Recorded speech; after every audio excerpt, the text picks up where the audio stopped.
Il y a un compte Instagram qui me plaît beaucoup, ça s'appelle Micro Homes.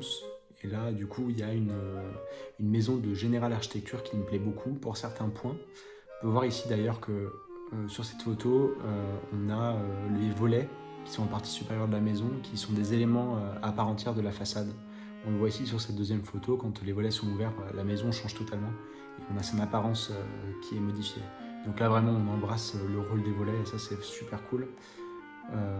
Aussi, petit détail, la maison elle est sur plot béton parce que c'est une petite maison.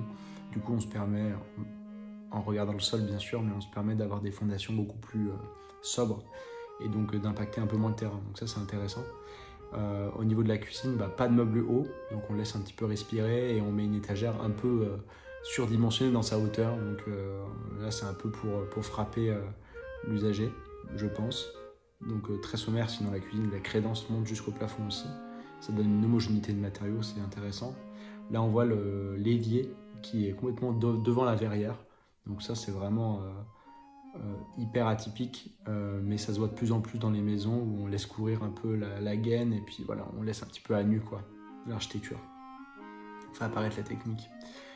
Ici, en fait, on laisse pas la possibilité d'ouvrir la fenêtre, donc ça diminue l'épaisseur des dormants et ça permet de laisser plus de part au vitrage et du coup de permettre des percées et des vues sur le paysage très intéressantes. Donc là, la maison, elle a vraiment, vraiment de la gueule, je trouve. Et voilà, on a sur des jeux de composition de façade qui sont hyper intéressants. On vient aligner des fenêtres, créer des asymétries. Et du coup, on a une maison qui est hyper singulière et hyper atypique.